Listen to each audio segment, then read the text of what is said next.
masih bersama AktifNet. Tayangan kali ini semoga bermanfaat dan menambah informasi. Sebelum itu jangan lupa subscribe, like, dan share. Dan komen terlebih dahulu.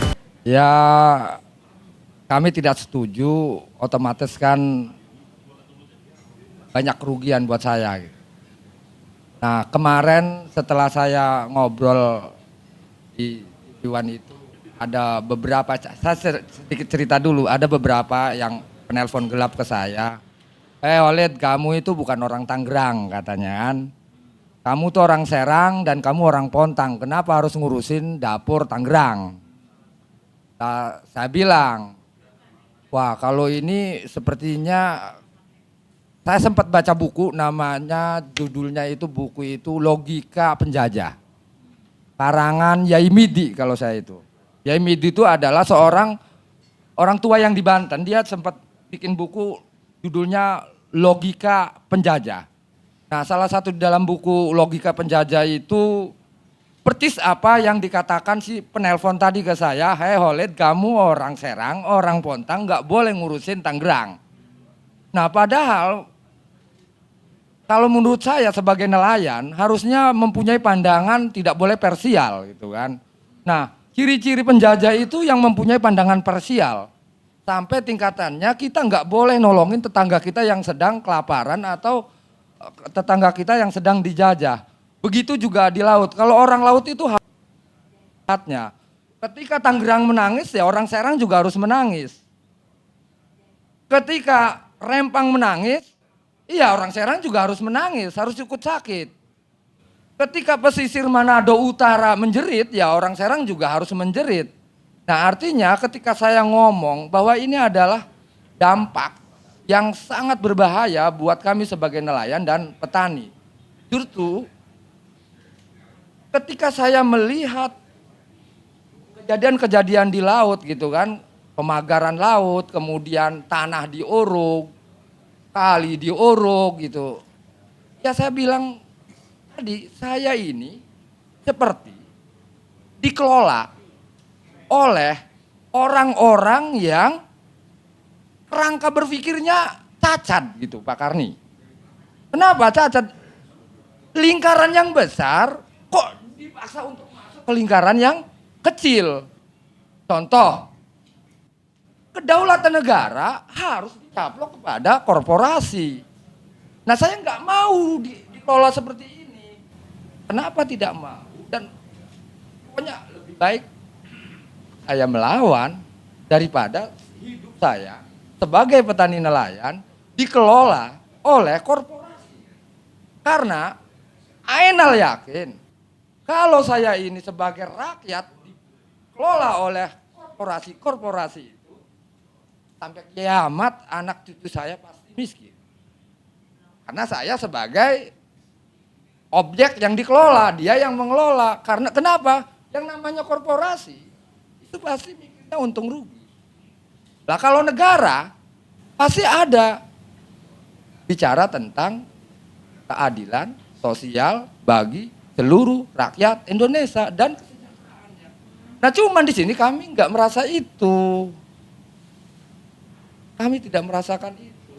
Justru kami merasakan saya ini orang Serang nggak ada ikan, bisa ke Tangerang.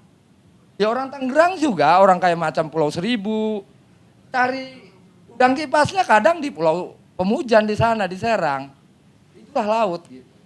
Orang Serang juga bisa nelayan di Lampung. Orang Lampung kalau nggak dia ya boleh.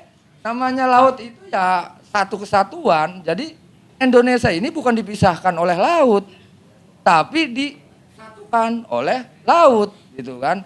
Nah, ketika ada nelayan di Tangerang yang menjerit, gitu kan, karena pagar-pagar ini terkotak-kotak, gitu kan. Entah ini untuk apa, tapi saya paham itu untuk apa. Mungkin artinya ya udah saya bilang di TV buat budidaya rumput laut bukan, buat kerang hijau juga bukan, buat rumpon juga bukan.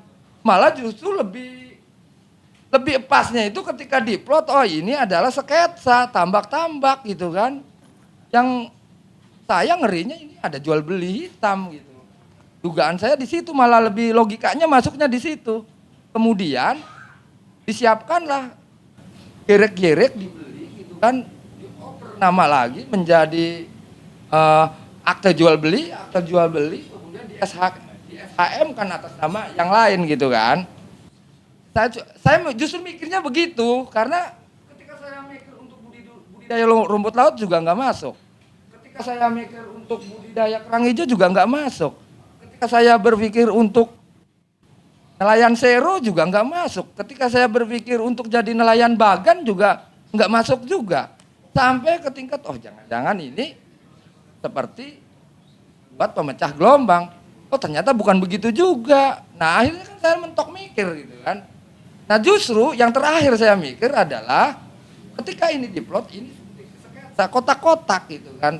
Blok A, blok B, terus. Nah, yang herannya pagar itu kok hanya tumbuh di wilayah yang diplot sebagai proyek yang di PSR kan.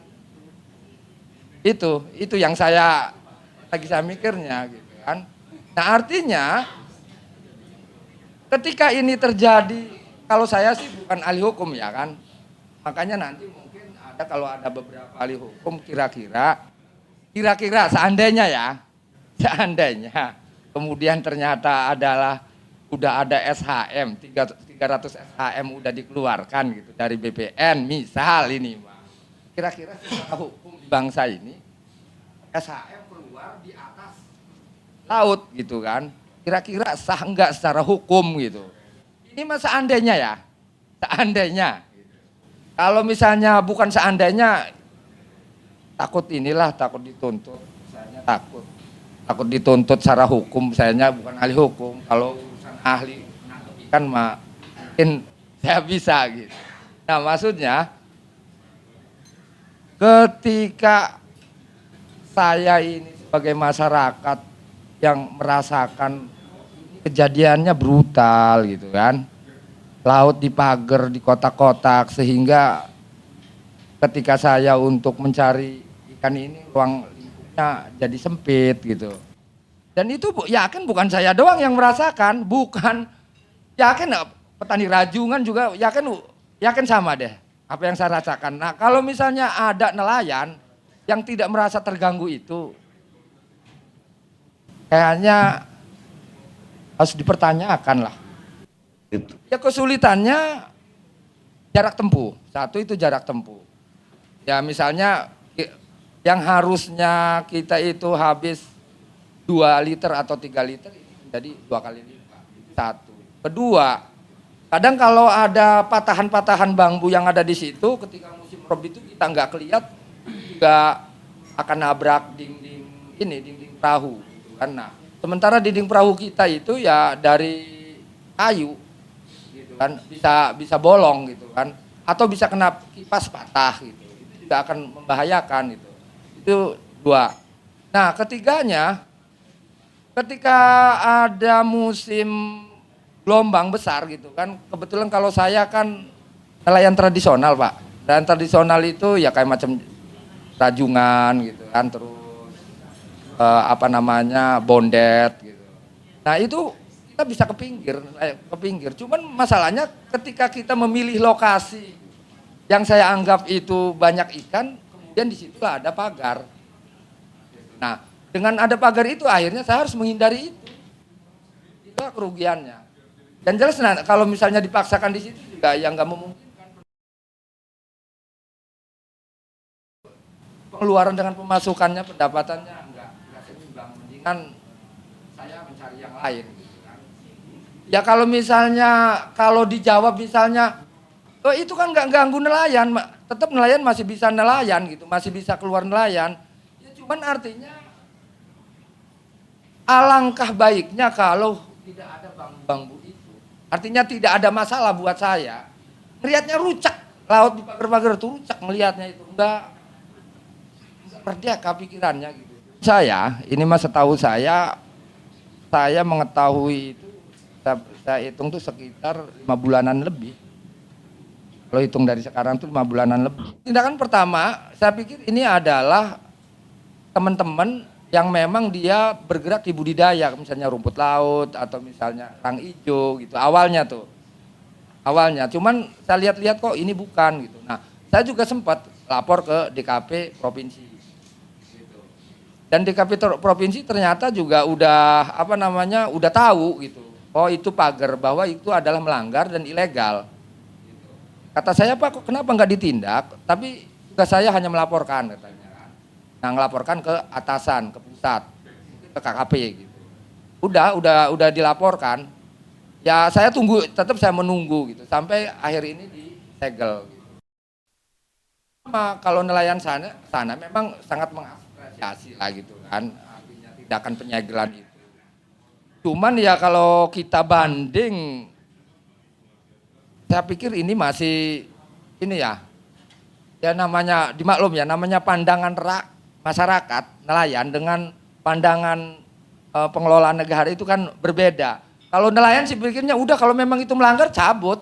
Kenapa entar? Kenapa entar nunggu 20 hari segala macam? Udah itu melanggar cabut. Toh ketika masyarakat melanggar jangankan urusan misalnya pagar sampai 30 km lebih, nyuri kayu aja langsung dihukum. Gitu kan. Metik kayu aja di hutan lindung dihukum langsung. Maksudnya kok enggak dilakukan itu? Gitu kan. Ini nunggu apa gitu. Misalnya nunggu biar pelakunya ngaku, pelakunya rahasia umum lagi. Lurah-lurah tahu, orang Kohod tahu yakin siapa pelakunya. Orang Serang aja tahu. Tahu semua. Bupati tahu. Enggak tahu pura-pura, enggak mungkin enggak tahu. Itu. Kalau saya sebutin di sini, nanti saya dituntut undang-undang IT nanti. Itu. PIK yang di PSN kan. Iya, itu korporasinya. Nah, pemagaran ini sebenarnya tetap ini proyeknya dari Ali Hanafi ke Encon nih. Encon itu Ahmad Ghazali ditenderkan lagi ke Mehmet. Nah, bikinlah ini Encon ini bikin supaya mengalihkan isu gitu kan. Supaya ini tidak terjadi ke dia nama itu. Akhirnya ditongolkan ya namanya Jaringan Rakyat Pantura, bahwa ini swadaya, itu segala macam. Dan ini sebenarnya udah jadi, yang saya sebut tadi ini udah jadi materi gugatan di pengadilan. Gitu. Nah kalau ngomong Ali Hanafi, silakan aja semua di sini juga tahu siapa. Tangan kanannya siapa maksudnya. Itu kan. Kalau ngomong aguan segala macam ya berarti kan Antoni Salim segala macam, itulah korporasinya maksudnya.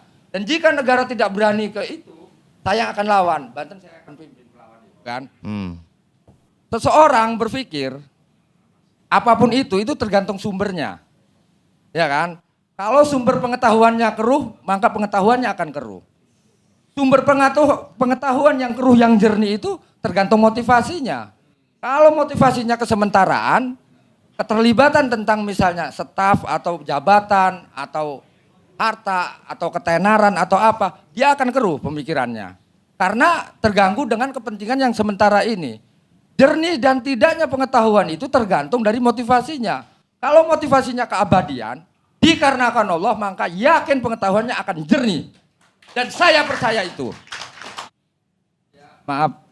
Sebenarnya kalau misalnya untuk mengetahui sesuatu informasi kan tentang persoalan apa yang terjadi di lapangan, saya pikir kalau misalnya tanya di staf desa ataupun misalnya desa, kelurahan, pasti yang kalau di wilayah Tangerang ini tidak akan pernah jernih.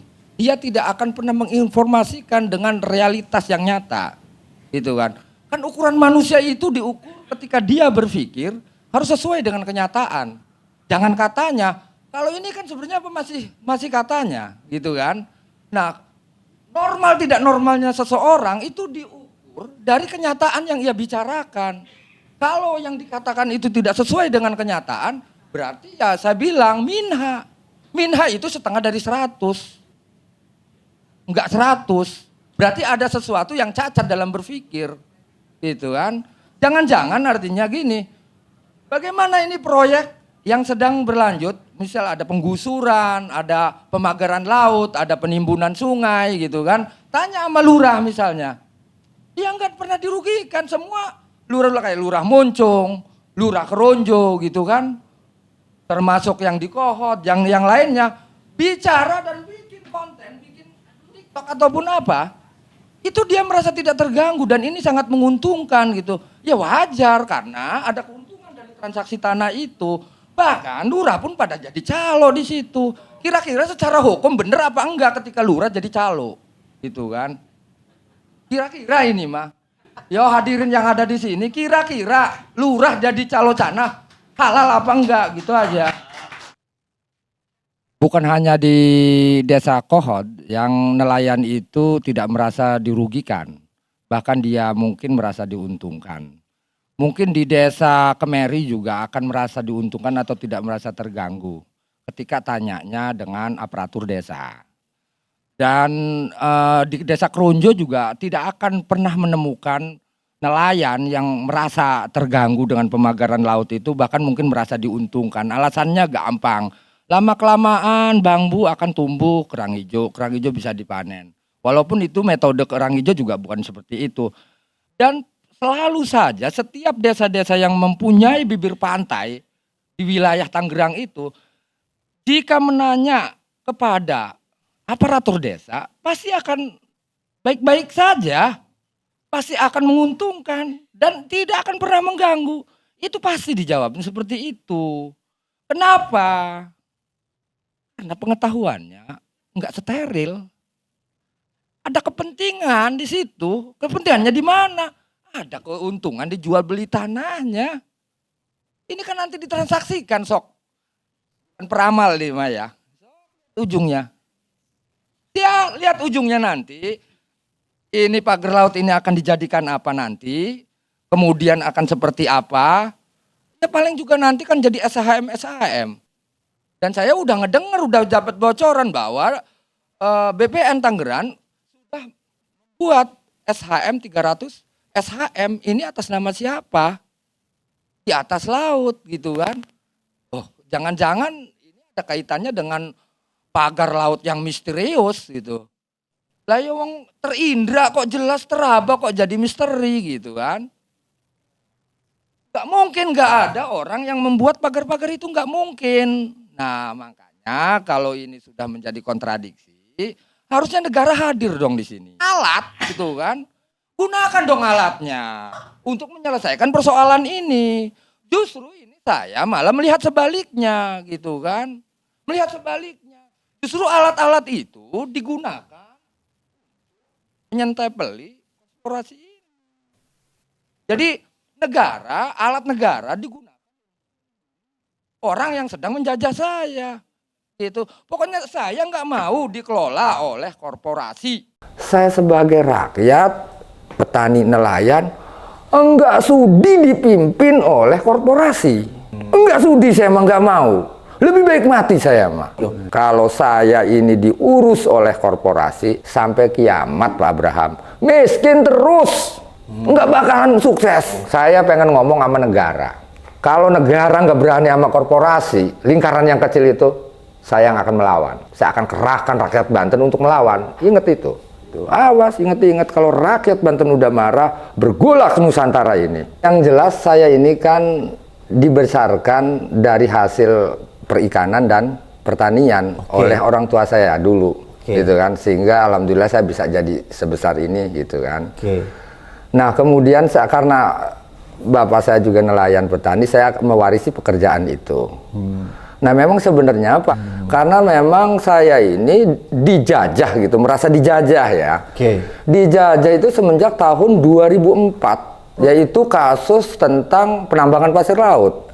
Penambangan pasir laut itu wilayah pesisir Banten, yang materialnya dibawa ke reklamasi Teluk Jakarta. Dan ini kita perang, tembakan di laut segala macam, tembus kita PT UN tahun... Sampai yang jelas berhenti semenjak tahun 2016. 2016 gugatan alhamdulillah menang. Itu menangnya juga karena pergantian gubernur DKI Jakarta Pak Anies dari Ahok ke Anies gitu. Nah, udah selesai di situ kan agak tenang tuh, saya bisa nangkep ikan lagi. Saya bisa bercocok tanam lagi. Kemudian saya melihat ada kejadian yang ini buat saya bertanya-tanya, kok uang lingkup saya mencari ikan kok dibatasi. Jadi ketika saya mau ngejaring ke wilayah Tangerang, di Tangerang banyak pagar.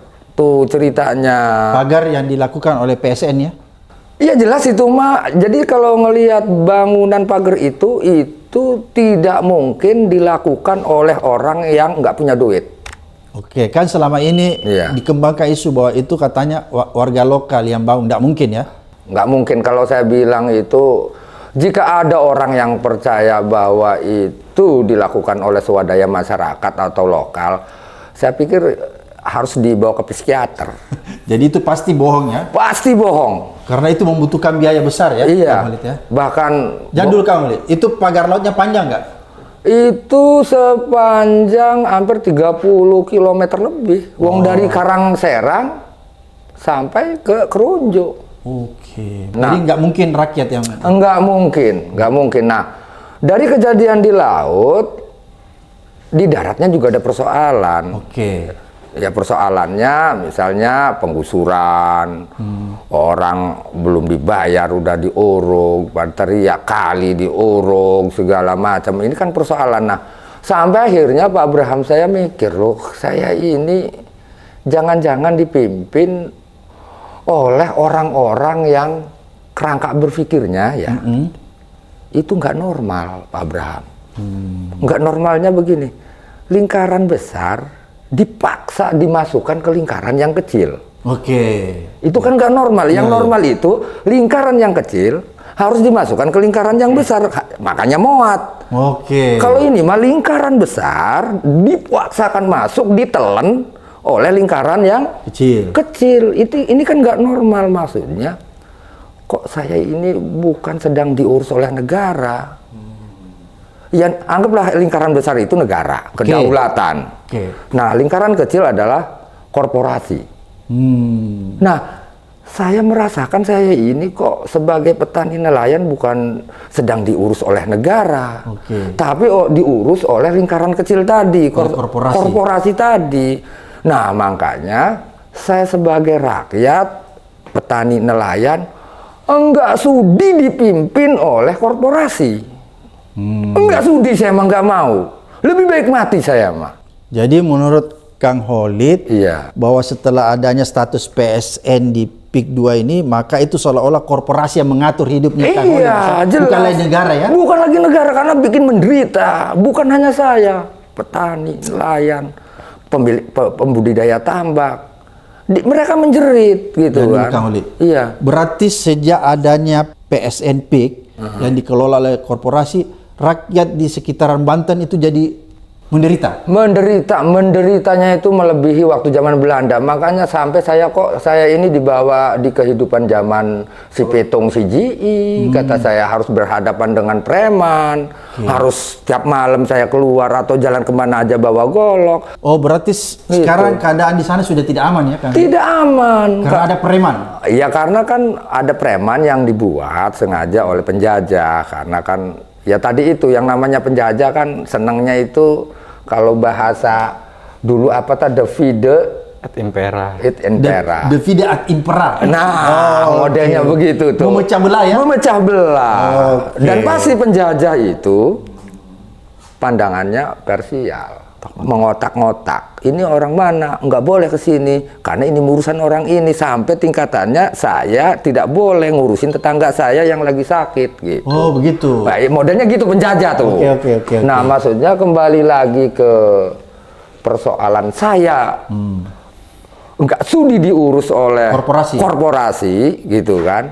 Karena saya yakin kalau saya ini diurus oleh korporasi sampai kiamat Pak Abraham, miskin terus, nggak bakalan sukses. Jadi berarti dengan adanya PSN yang dilakukan oleh korporasi besar, oligarki, Sembilan Naga, Kang Holid sama Kang Heri tambah miskin ya dengan penduduk di sana.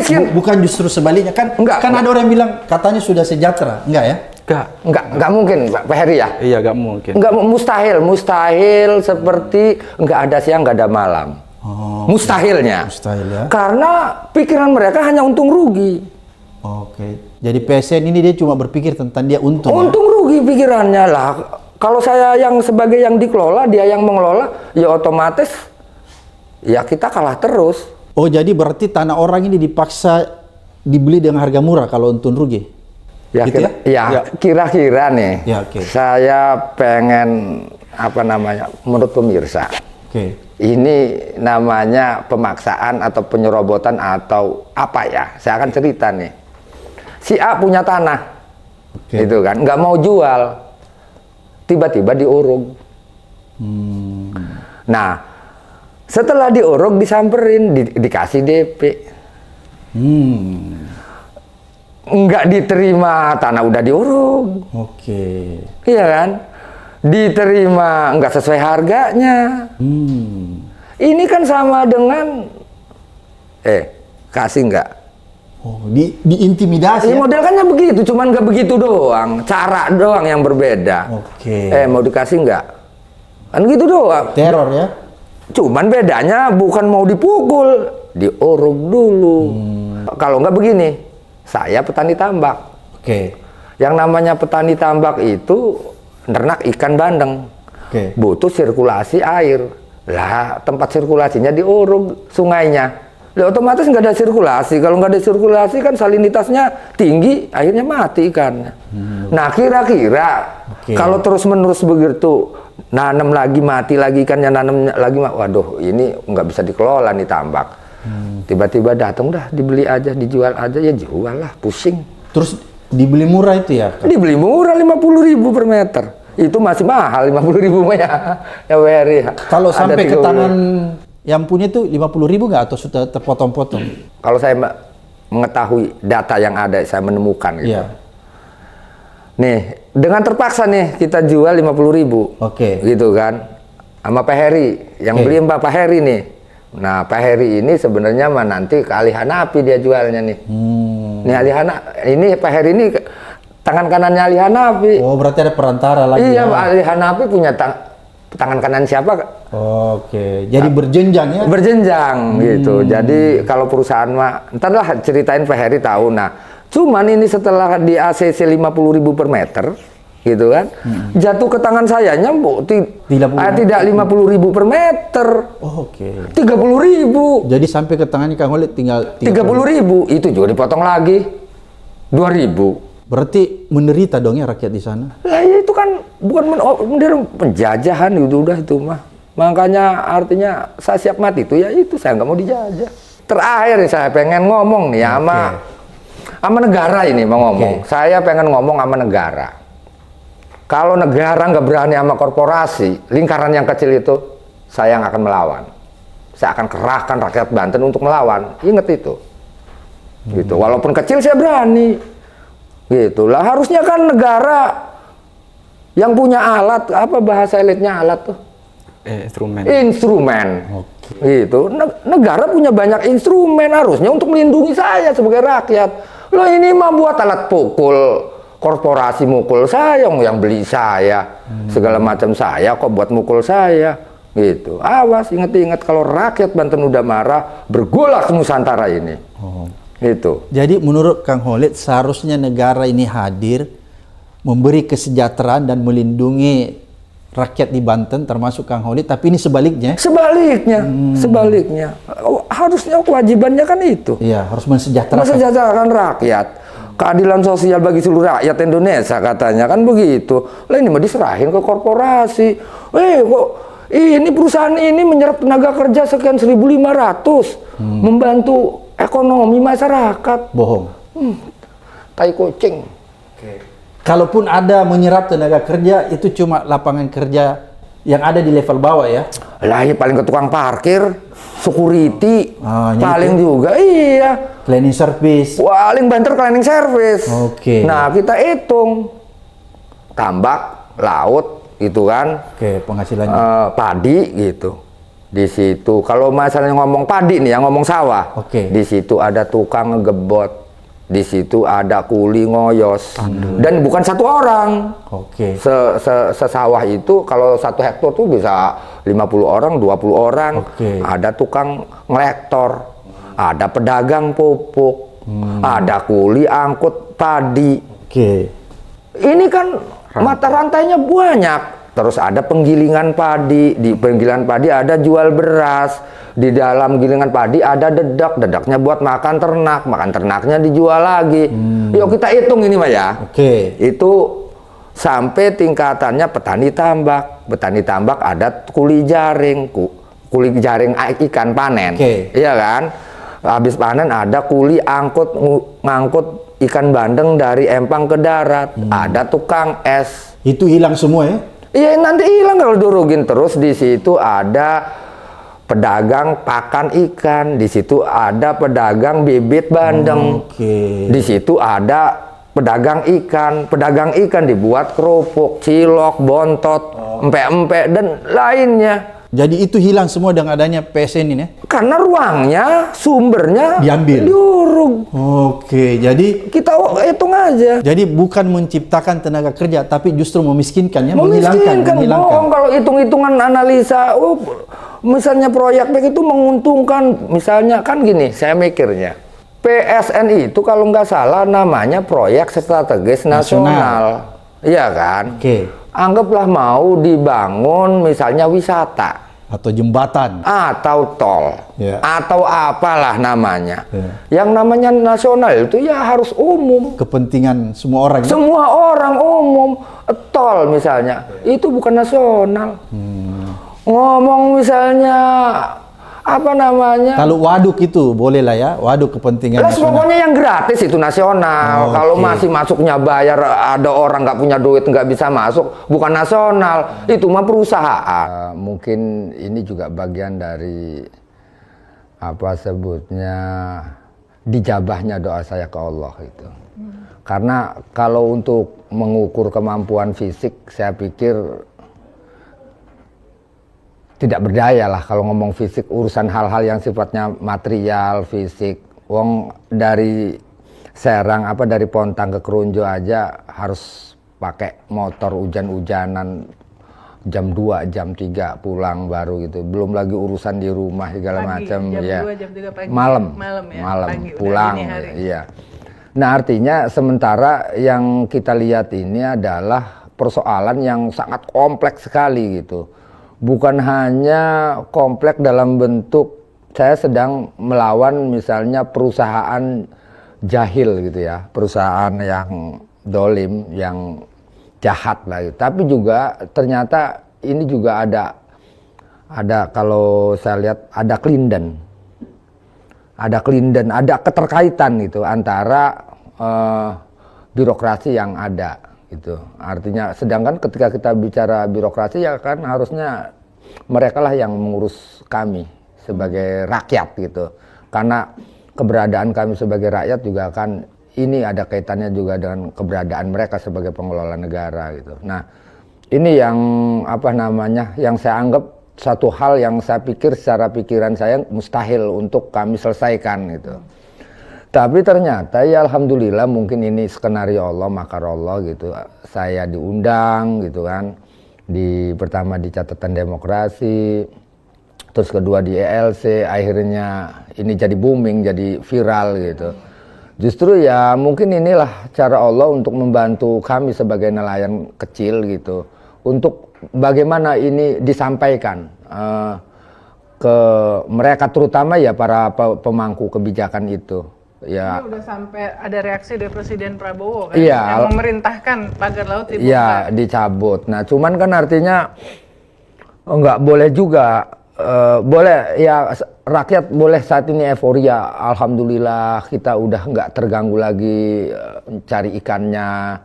Terus kemudian yang tadinya terkotak-kotak atau misalnya tersekat-sekat dengan pagar bambu itu sekarang sudah bebas leluasa. Walaupun misalnya kita dihadapkan dengan cuaca buruk, ya kita bisa ke pinggir. Sekarang pinggirnya udah mulai tidak ada bambu lagi. Cuman ternyata kan nggak sampai selesai di situ.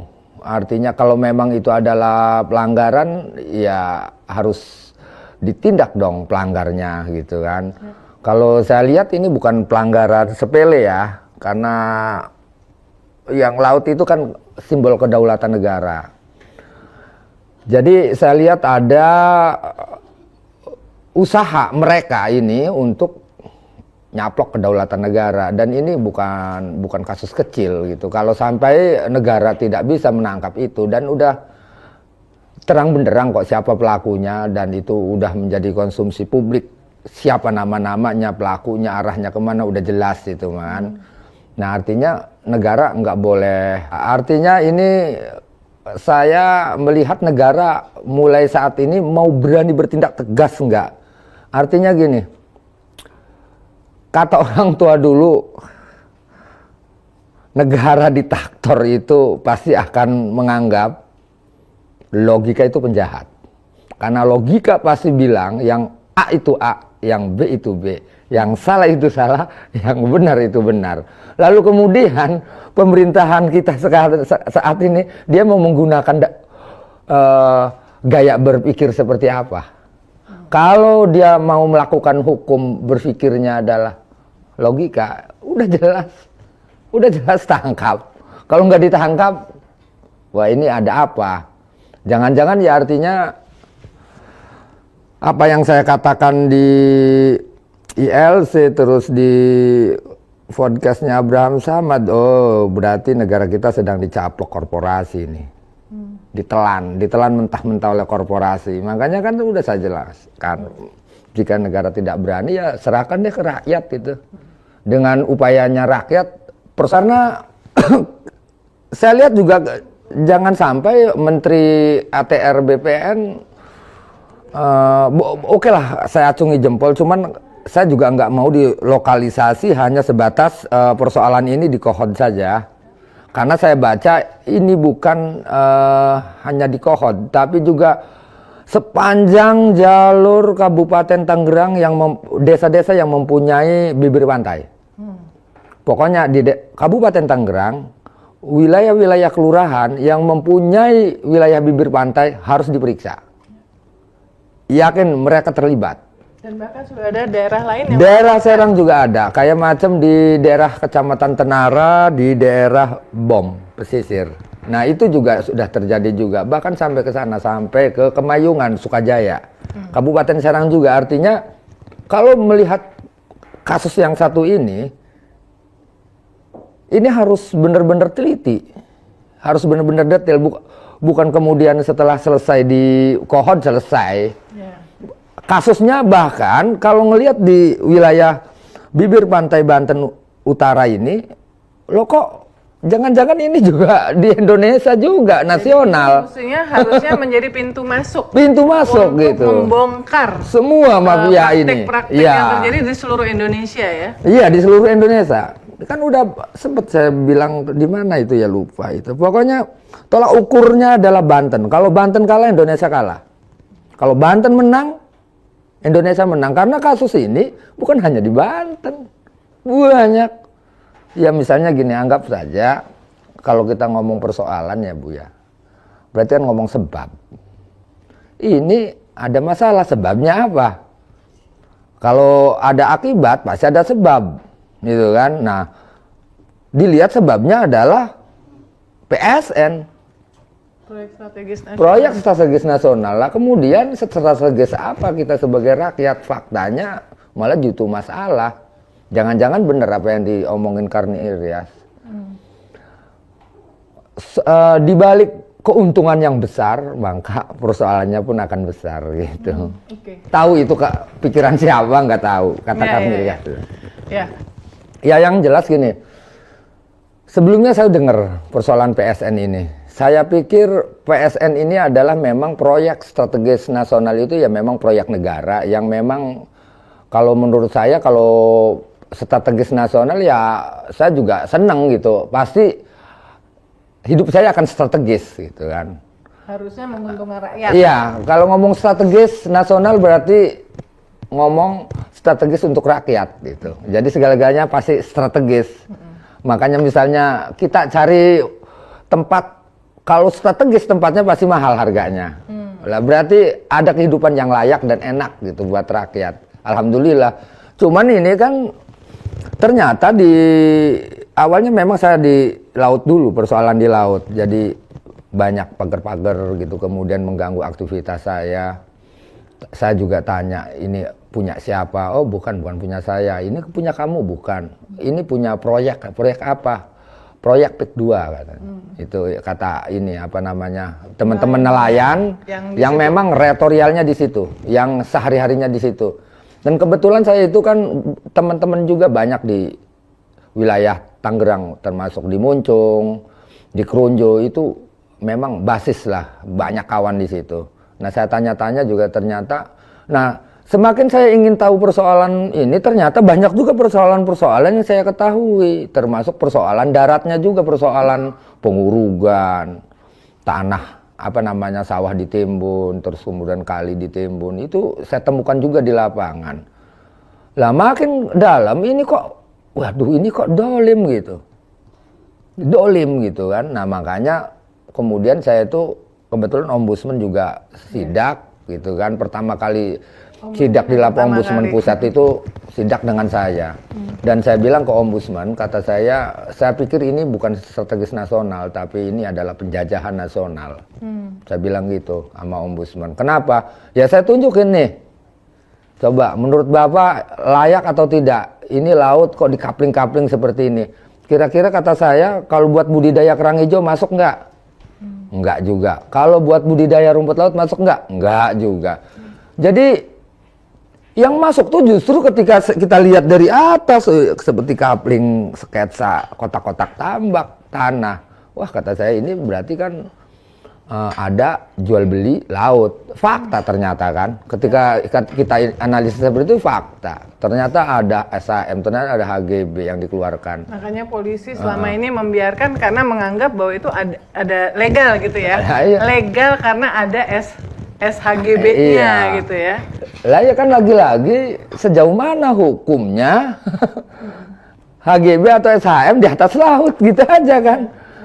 Nah seharusnya sebenarnya Kapolri nih, Listio Sigit ya namanya ya, Kapolri itu ya. Masih Listio Sigit ya hadir dong. Jelas gitu kan. Kalau misalnya misal ya anggap butuh informasi segala macam ya bisa ngobrol-ngobrol sama rakyat tuh. Gitu. Rakyat punya banyak mata, punya banyak pengetahuan di bawah. Jelas orangnya. Kalau misalnya kurang kuat saksinya ya kita kasih data-data yang akurat itu. Kang Kholid kan dari desa Pontang dan itu banyak juga nelayan di situ. Iya. Jadi dari awal, kalau boleh nggak diceritain dari awal sampai sekarang itu gimana? Apakah Kang Kholid sendirian punya kesadaran itu, tapi sebetulnya keresahan itu sudah dirasakan oleh teman-teman nelayan di desa Pontang yang juga mungkin seperti Kang Kholid juga melautnya juga sampai ke area pagar laut ini. Ya sebenarnya biasanya kalau misalnya keresahan saya keganggu secara pribadi mungkin saya masih bisa sabar gitu. Ya masih bisa menahan diri untuk tidak melakukan hal-hal yang saya anggap ini ngebuang waktu atau ngebuang tenaga kan. Karena setiap individu kan punya persoalan individunya masing-masing. Nah karena ini saya lihat keresahan ini bukan hanya terjadi di diri saya, tapi juga justru malah saya melihat bahayanya itu malah justru 200 tahun ke depan. Malah saya melihat bahayanya bukan hanya orang Banten, orang Tangerang, orang Serang aja. Bahayanya justru lebih ke tingkat negara yang hilang dicaplok oleh penjajah. Saya melihat itu. Karena saya melihat lebih luas gitu ketika saya melihat sebagian-sebagian gitu. Walaupun memang secara pemikiran gini, 50 duren tidak bisa disebut manis kalau belum dicoba satu persatu. Gitu kan. Adalah itu ininya deduksi induksi gitu kan. Nah, ketika udah sebagian kita cicipi manis, maka bisa dipastikan durian ini manis dari tumpukan 50 buah itu. Walaupun memang idealnya harus dimakan semua 50 buah itu, manis enggak. Tapi kalau kita ngelihat sebagian persoalan di Serang, di Tangerang, ini seperti saya ngelihat Indonesia ini, waduh lagi dicaplok ini. Kalau kata netizen-netizen yang humor-humor itu mah cuma langit doang yang nggak dipagerin. Belum gitu kan. Belum tahu gimana caranya. Gimana caranya itu kan magerin langit gitu kan. Nah, sementara saya lihat kalau kita ngelihat ini, anggaplah oligarki atau korporasi, ini korporasi rakus, nggak pernah kenyang. Mau ditelenin, ini Indonesia nih anggaplah. Ini Indonesia beserta isinya ditelenin ke mulut mereka tidak akan pernah kenyang. Karena mereka rakus.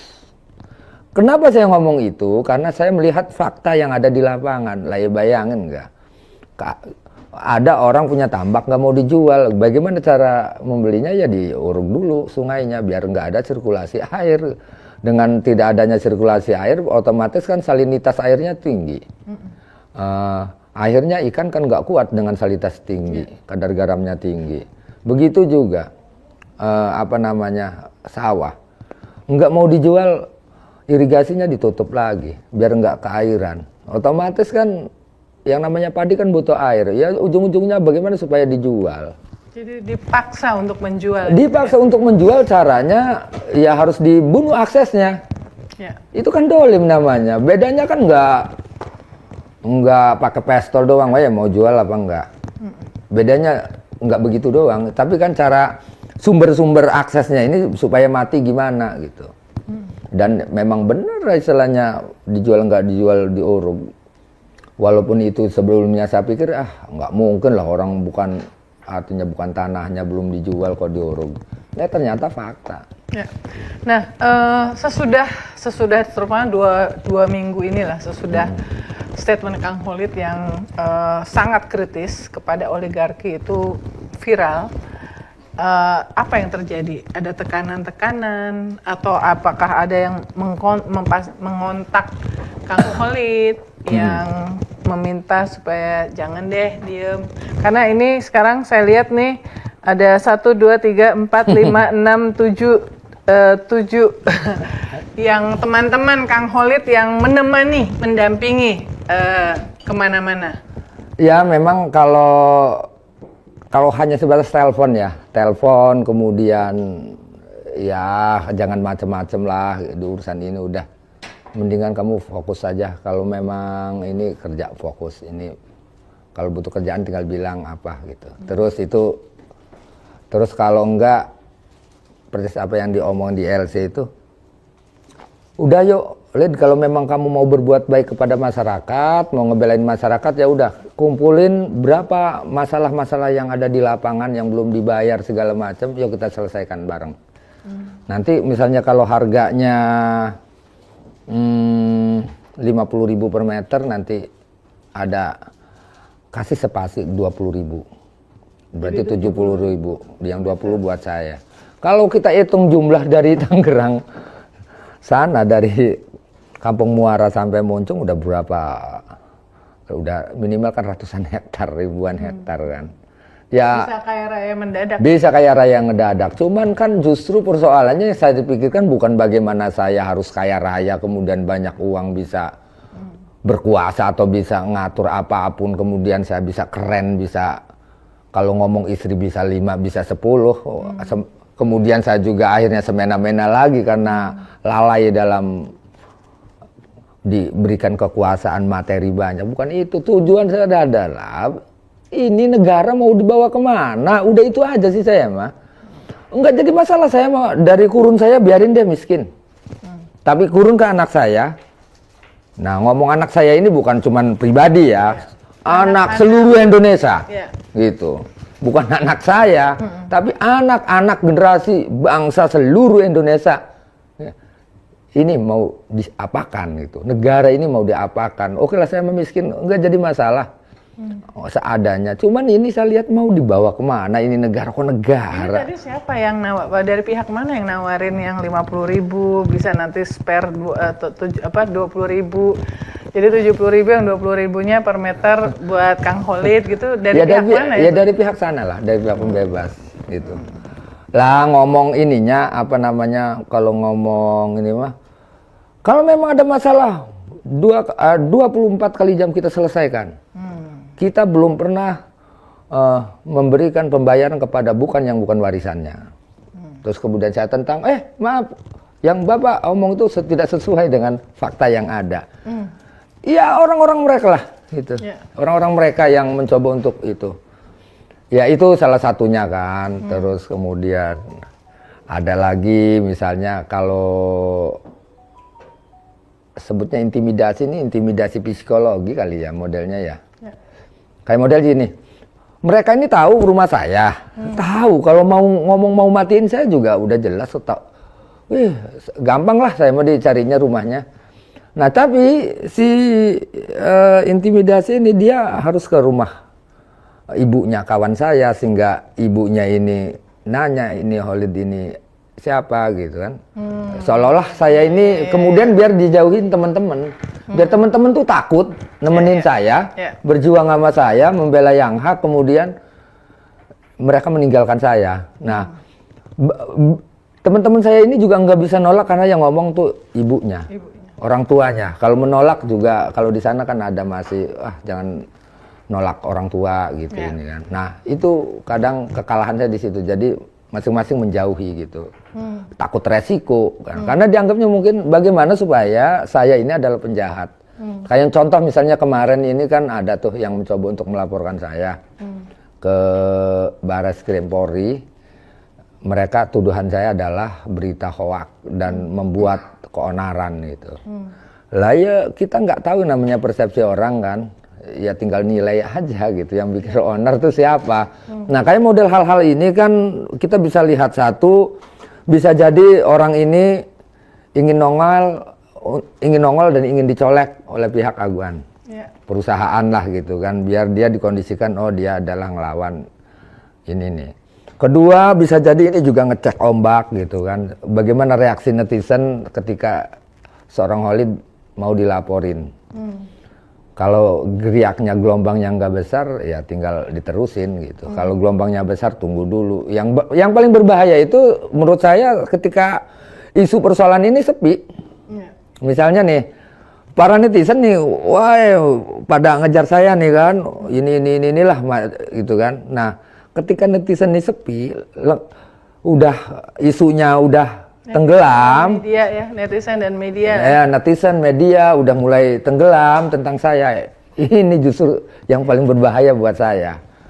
Nah, itu juga harus saya siapkan supaya selamat seperti apa. Saya sadar betul bahwa saya dalam posisi yang tidak baik dan terancam. Saya sadar itu, walaupun kesadaran saya masih sifatnya insting gitu.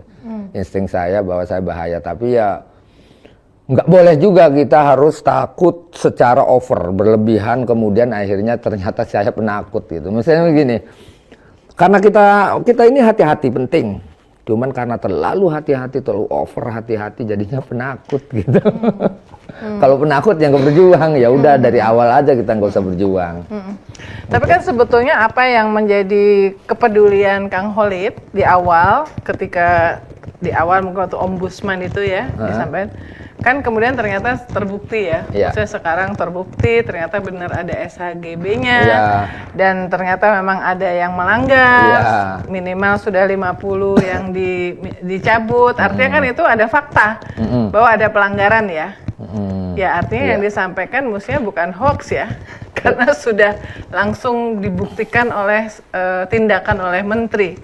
Apakah itu membuat Kang Khalid merasa lebih lega ya? Artinya memang nggak salah apa yang disampaikan, disuarakan sejak awal. Belum lega. Kalau saya belum lega.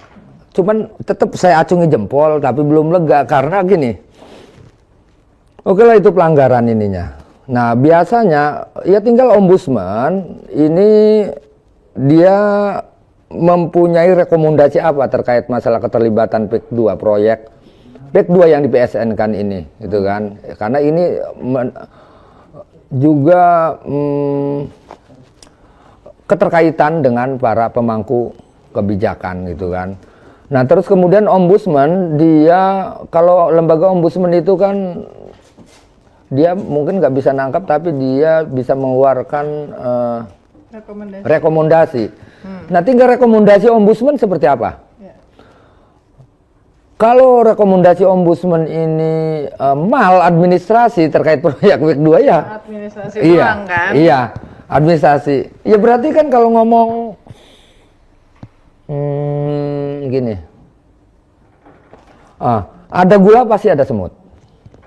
Ada gula pasti ada semut. Itu kan kata istilah tuh kan. Ada gula ada semut. Ada maladministrasi berarti ada korupsi dong. Ya udah tinggal bongkar aja itu. Yakin tuh bukan miliaran, triliunan. Kita aja orang nelayan udah bisa ngebaca itu kok. Hari ini beritanya KPK kan sedang mulai masuk karena sudah ada yang melaporkan ya. Iya. Tokoh melaporkan ke KPK.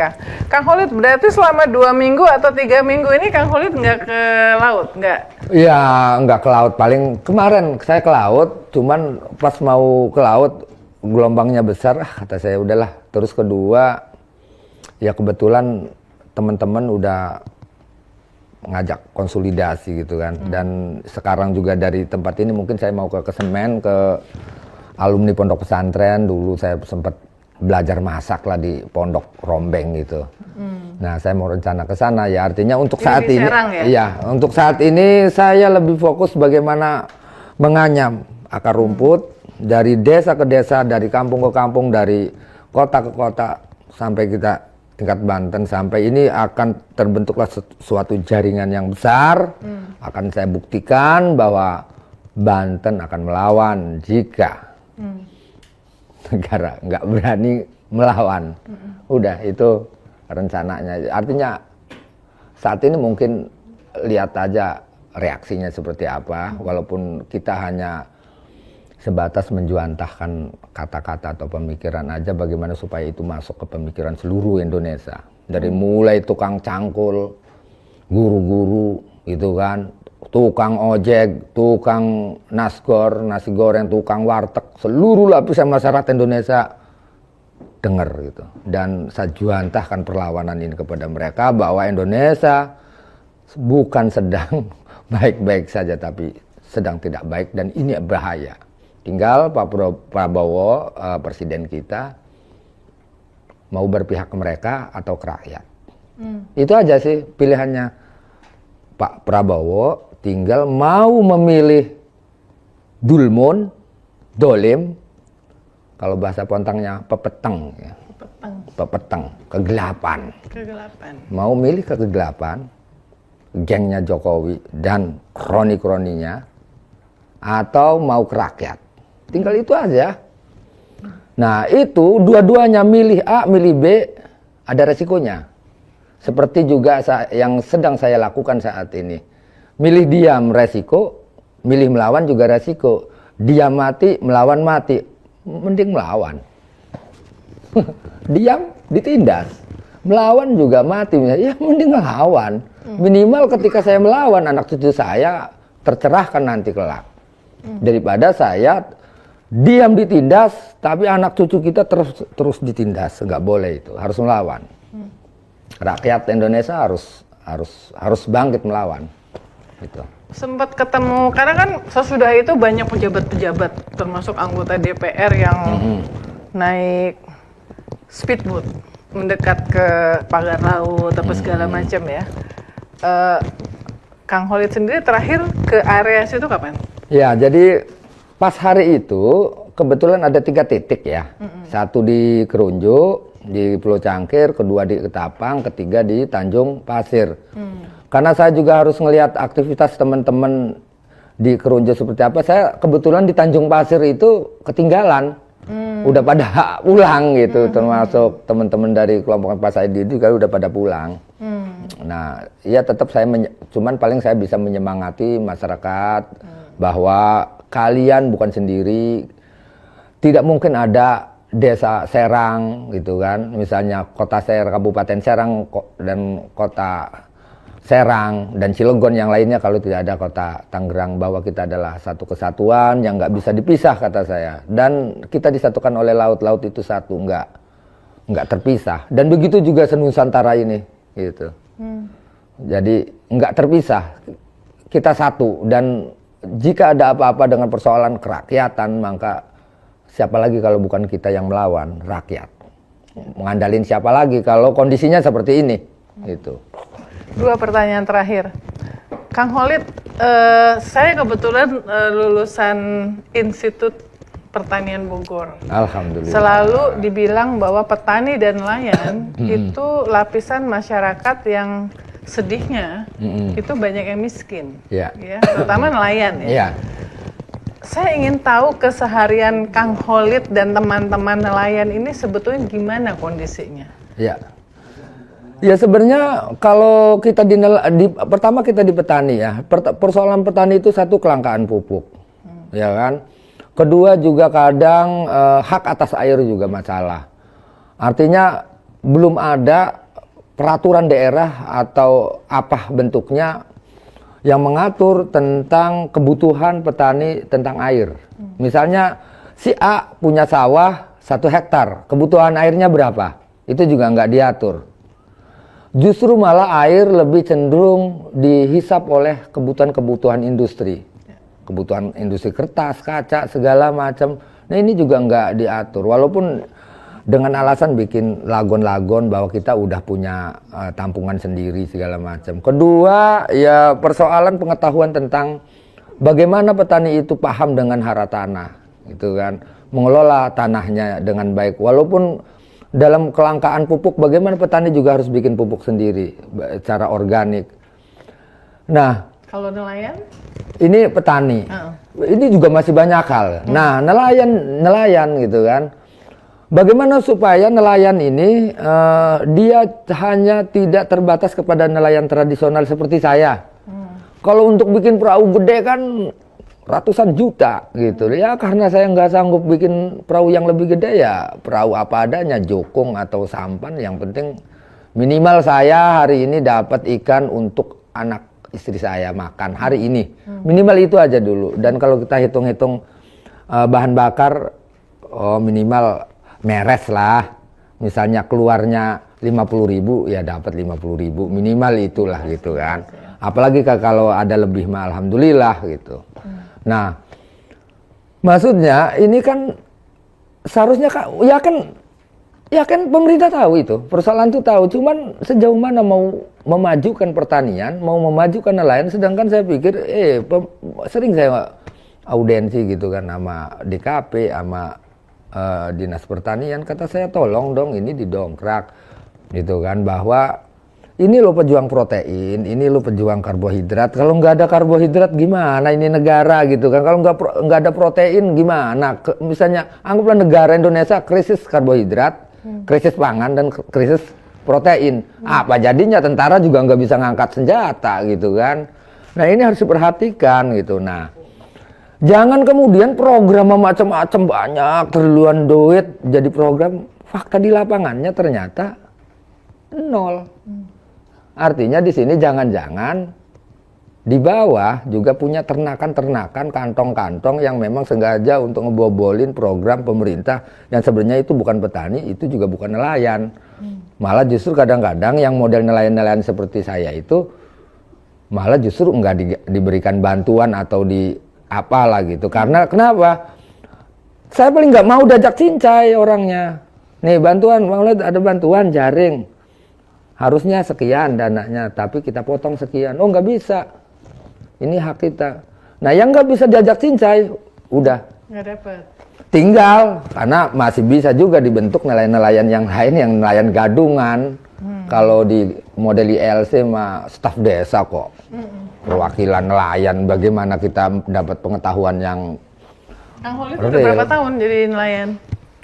Kalau ngomong berapa tahun mah ya, tapi saya belum tahu detailnya ya. Kata orang tua saya mah lahirnya juga di perahu. Udah di perahu.